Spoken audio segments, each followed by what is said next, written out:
Fue el tema central de su tesis doctoral y el comienzo de su carrera científica. Juan Luis Arzuaga lleva 30 años estudiando la pelvis y su evolución a lo largo de la historia. El primer viaje de nuestra vida es el resumen a esta investigación, un ensayo escrito para el gran público. He seguido publicando artículos e investigando. Lo que no había hecho nunca es un libro para el gran público de divulgación o un ensayo en el que pues, la pelvis y lo que está asociado a ella, como es el parto y la locomoción y demás, fueran el eje principal, ¿no? El argumento principal. Entonces he intentado explicar la evolución y la vida humana un poco con la mirada o a través de los ojos de un niño que viene al mundo. Este libro tiene la capacidad de asombrarnos ante un hecho tan natural como es un parto. Hay cientos por minuto en el mundo y, sin embargo, sigue siendo un acontecimiento muy enigmático. Yo creo que esa es un poco la filosofía del libro y también la filosofía de la ciencia. La capacidad de asombrarse ante los hechos más triviales, que cuando se analizan un poco en profundidad resultan ser asombrosos, ¿no? Aquello de Newton, que se preguntó por qué las manzanas, dice la leyenda, ¿no? ¿Por qué una manzana se cae de un árbol? Una pregunta que a la mayor parte de la gente no se le ocurre. Y descubrió la ley de la gravedad.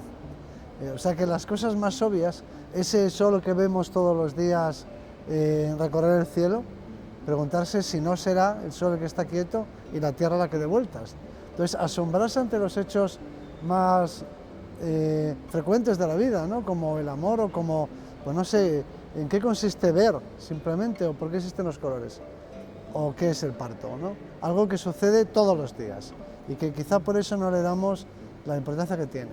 Entonces cuando uno profundiza en el tema se da cuenta de que es increíble la cantidad de cosas que pasan ahí, la cantidad de procesos y cómo la evolución ha encontrado soluciones a problemas, no sé, que ningún ingeniero humano seguramente habría sido capaz de resolver. La evolución es una ingeniera formidable.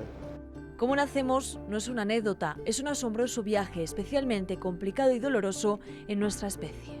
Ese es un lado del problema, el otro lado es que es posible que una mujer pueda dar a luz a un niño que tiene un cerebro del tamaño del adulto de un chimpancé. Un chimpancé adulto no tiene un cerebro más grande que un niño recién nacido, es decir, un cerebro de esas dimensiones y que sin embargo pues sea posible que salga del útero y que bueno, pues que salga al exterior, ¿no? De que venga al mundo.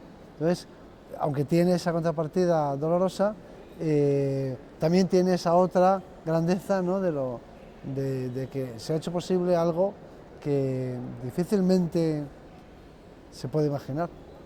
A diferencia de nuestros parientes más cercanos, nuestros niños nacen muy desvalidos, necesitan protección y cuidado desde el primer segundo.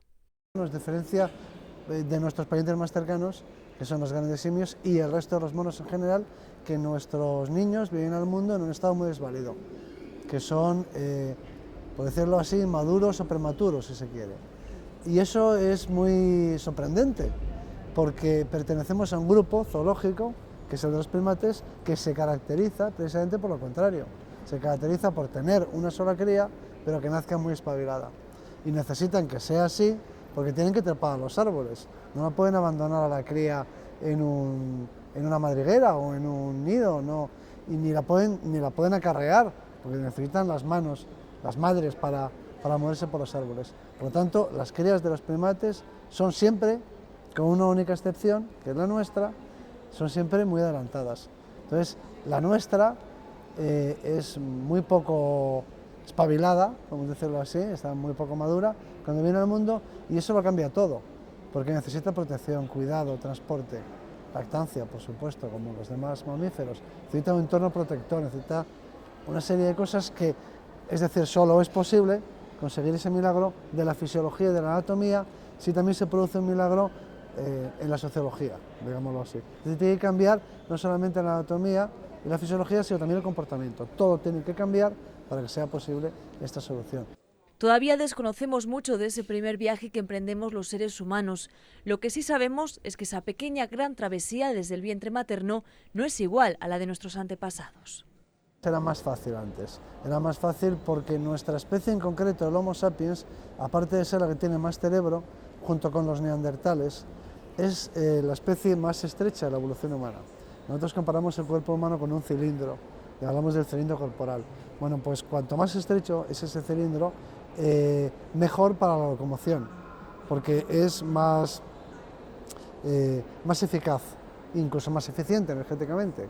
Es decir, que conviene que los fémures se aproximen. Claro que si se aproximan mucho, pues el canal del parto, la cavidad pélvica, el interior de la pelvis también se reduce en sus diámetros transversos y eso hace muy difícil el parto. Bueno, pues nuestra especie es la que mejor camina de la historia. Ese es otro de los hechos en los que normalmente no nos paramos, no nos detenemos, pero somos fantásticos desde el punto de vista biomecánico. Somos unos bípedos maravillosos.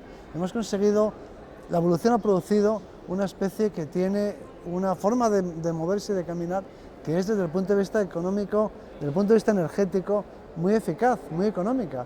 O sea que entre otras cosas que somos, a veces nos fijamos solo en el cerebro, pero somos, desde el punto de vista de la ingeniería y de la biomecánica, somos un portento, somos los mejores caminantes de la historia. Entonces eso es característico de nuestra especie en concreto, mejor que los neandertales. Nosotros caminamos mejor que ellos, somos una máquina perfecta de caminar. Desde el punto de vista mecánico, diríamos que somos una máquina de caminar. Y bueno, eso ha complicado las cosas a la hora del parto, pero no tanto como para que no sea posible. Se ha llegado hoy a una solución.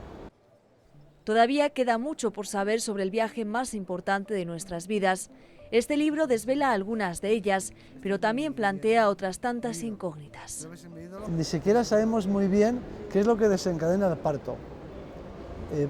Puesto entre comillas, cómo sabe el niño cuándo tiene que nacer, ¿no? En realidad, cuando empiezan las contracciones del útero y empieza a borrarse el cuello y demás.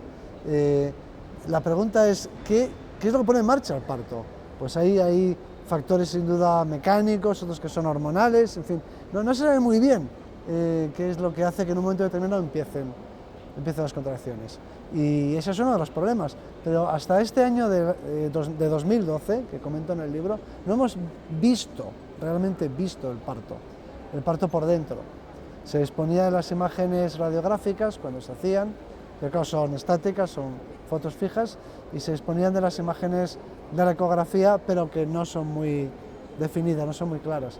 Entonces, este año se ha publicado el primer estudio, utilizando resonancia magnética, una técnica que no perjudica al feto, de una parte de lo que pasa ahí dentro durante el parto. O sea, que es que ni siquiera lo hemos visto en realidad. Aún queda mucho por estudiar, no solo sobre el parto, sino también sobre otras muchas cuestiones como la sexualidad o la mente humana. Y es que el ser humano sigue siendo un gran misterio.